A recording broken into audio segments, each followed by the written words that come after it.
मानने वाला सामान्य व्यक्ति भी अपने घर में बैठ के परमात्मा की आराधना उपासना करता है, तो जयघोष करता है, तो कभी ये नहीं कहता केवल भारत का कल्याण हो, केवल हिंदुओं का कल्याण हो। हम कहते हैं विश्व का कल्याण हो, क्योंकि समस्त विश्व को हम अपना सहोदर मानते हैं, अपना मानते हैं, क्योंकि पूरा जगत ब्रह्ममय है। इसके अलावा और इसकी पवित्र दृष्टि किसकी हो सकती है? तो वैदिक सनातन परंपरा ही मूल रूप से धर्म है, बाकी सब पंथ है, क्योंकि पंथ कुछ लोगों ने बनाए। अब उस व्यक्ति की जैसी भावना रही होगी, व्यापक भी हो सकती है, ऐसी भी हो सकती है, उसके निजी विचार हैं, वो आबद्ध हैं, परंतु धर्म हमने आपने नहीं बनाया। हम आप नहीं थे तब भी धर्म था, सृष्टि नहीं थी तब भी धर्म रहा। इसलिए बाकी जो पंथ हैं उसमें कहीं ना कहीं भ्रांतियां हैं, परंतु जो वैदिक सनातन संस्कृति है, जो धर्म है, वास्तव में इसलिए बाकी जो पंथ हैं उसमें कहीं ना कहीं भ्रांतियां हैं, परंतु जो वैदिक सनातन संस्कृति है, जो धर्म है, वास्तव में वो जीव मात्र के कल्याण को प्रेरणा देता है। वही सनातन धर्म परंपरा की हम अनुवाद करते हैं और उसके आदरण करते हैं और पूरे विश्व का कल्याण चाहते हैं। हमारे यहाँ जगत गुरु की परंपरा है, भारत गुरु की नहीं है, जगत गुरु की। तो पूरा जगत हमारा, तभी तो हम जगत गुरु हैं। हम अपना नहीं मानते तो कैसे जगत गुरु हो जाएंगे? मठ विचारों में भी तो भिन्नता है महाराज जी। क्या मठ विचारों में तो भिन्नता है सनातन धर्म को लेकर? नहीं, मठ धर्म परंपरा संप्रदाय कह सकते हैं। देखिए, संप्रदाय हमारे आचार्यों ने बनाए, पर हमारे आचार्यों में सिद्धांत को लेकर के एक दूसरे का उल्लंघन नहीं है, प्रतिरोध नहीं है।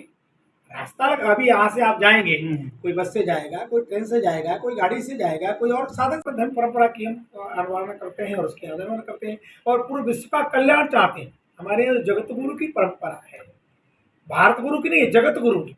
तो पूरा जगत हमारा, तभी तो हम जगत गुरु हैं। हम अपना नहीं मानते तो कैसे जगत गुरु हो जाएंगे? मठ विचारों में भी तो भिन्नता है महाराज जी। क्या मठ विचारों में तो भिन्नता है सनातन धर्म को लेकर? नहीं, मठ धर्म परंपरा संप्रदाय कह सकते हैं। देखिए, संप्रदाय हमारे आचार्यों ने बनाए, पर हमारे आचार्यों में सिद्धांत को लेकर के एक दूसरे का उल्लंघन नहीं है, प्रतिरोध नहीं है। रास्ता अभी यहाँ से आप जाएंगे, कोई बस से जाएगा, कोई ट्रेन से जाएगा, कोई गाड़ी से जाएगा, कोई और साधन से जाएगा। उसके जाने के साधन अलग हो सकते हैं, पर लक्ष्य का एक है। ऐसे ही प्रत्येक सनातनी का लक्ष्य है भगवत प्राप्ति। उसके गुरु परंपरा के अनुसार उसकी साधना में भिन्नता हो सकती है, परंतु हमारे लक्ष्य में भिन्नता नहीं है बंधु। इसलिए हम सबको साम्यक मानते हैं, अपना मानते हैं।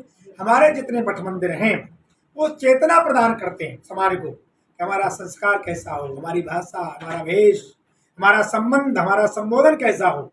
ये हमें आश्रमों से प्राप्त होते हैं, मठ मंदिरों से प्राप्त होते हैं। इतने संत महात्मा है पूरे को विशेष रूप से सबसे पहले जो कोई उसको भूख होती है, और भूख में जो है जब कोई अन्न दे दे तो हम लोग बोलते हैं, साधु लोग बोलते हैं कि अन्न का दाता सबसे बड़ा, अन्न का दाता सदा सुखी। जो अन्न देने वाला कोई दुखी नहीं होता। अन्न का दाता सदा सुखी, वस्त्र का दाता कमलापति। जो नंगों को भूखे को कपड़ा दे देवे और जो है उनको भोजन दे देवे।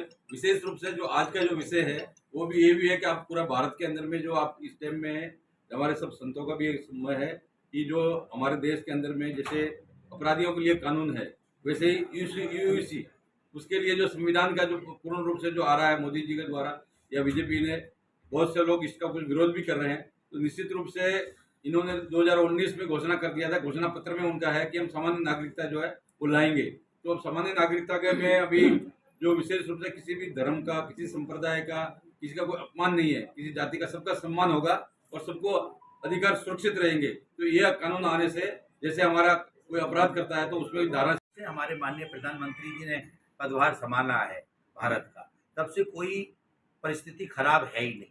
सारी खराब परिस्थितियों को समानता समरसता में लेते हुए उन्होंने एकाग्रता प्रदान की है। तो कोई खराब परिस्थिति तो आज की तारीख में है नहीं।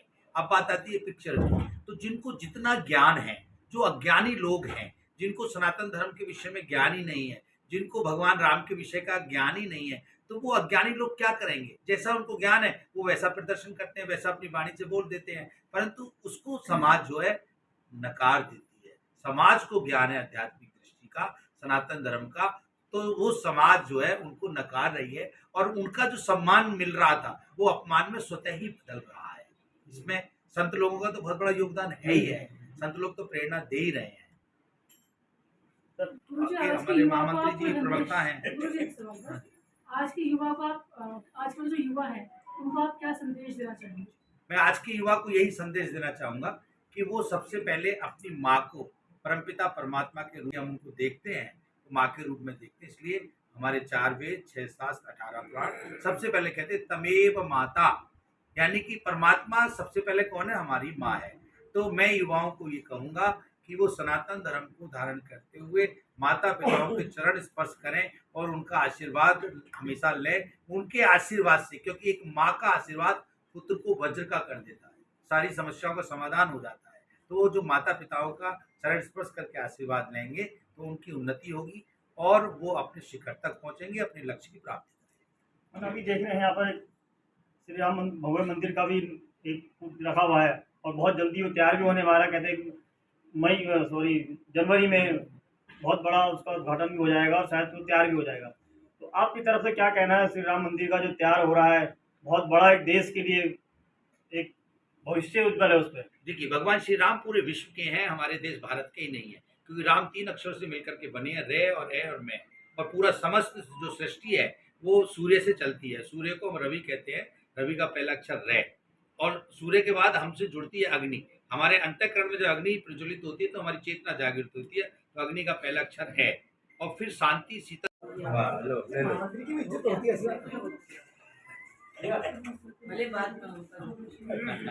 वैसे तो श्रेय तो आपको ही जाता है। हाँ, महाराज सर, आपका तो और महाराज बताइए। महाराज ऐसे हो रही है, ऐसे आप ऐसे ओके रोल। स्वामी जी, सबसे पहले आपको प्रणाम और आपका आज जन्मदिन है, आपको बहुत बहुत शुभकामनाएं। कहते हैं जन्मदिन पर कोई नया काम किया जाता है, तो आपने एक सामूहिक रसोई का एक उद्घाटन किया है, तो क्या है रसोई की पूरी रूपरेखा थोड़ा सा बताएं।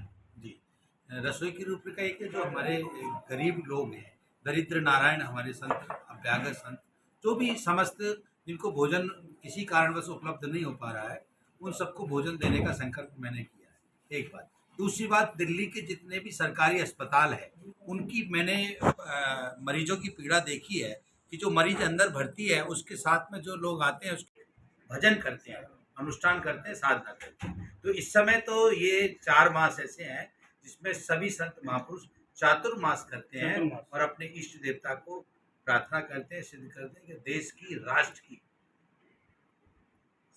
जो कल्याण हो, जो समाज है उसको सनातन धर्म के संस्कार उन तक पहुँचे और प्रत्येक व्यक्ति धर्म से जुड़े और धार्मिक अनुष्ठानों को करे, जिससे उसकी आत्मशक्ति बढ़े, आत्मबल बढ़े और उसके अंतःकरण में जो ईश्वर की चेतना है वो जागृत हो, जिससे हमारा राष्ट्र बलिष्ठ हो और हमारा राष्ट्र धार्मिकता को लेते हुए, आगे बढ़ते हुए, धर्म का संदेश देते हुए पूरे विश्व में धर्म गुरु कहलाए। महाराज, जिस तरीके से विपरीत परिस्थितियां भी देखी जा रही हैं, पर्यावरण को देखे, हर चीज़ को देखे, और जहाँ तक सामाजिक तौर पर देखें तो फिल्मों की वजह से बहुत ज़्यादा एक में जो ईश्वर की चेतना है वो जागृत हो, जिससे हमारा राष्ट्र बलिष्ठ हो और हमारा राष्ट्र धार्मिकता को लेते हुए, आगे बढ़ते हुए, धर्म का संदेश देते हुए पूरे विश्व में धर्म गुरु कहलाए। महाराज, जिस तरीके से विपरीत परिस्थितियां भी देखी जा रही हैं, पर्यावरण को देखे, हर चीज़ को देखे, और जहाँ तक सामाजिक तौर पर देखें तो फिल्मों की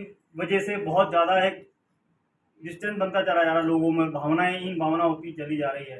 तो संत समाज उस बात को कैसे देखता है, एक धार्मिक रूप से किस तरीके देखता है?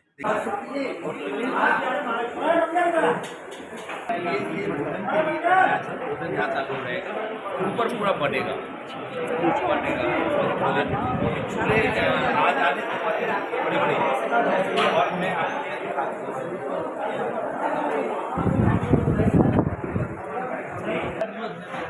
अभी नया बना है। हाँ जी।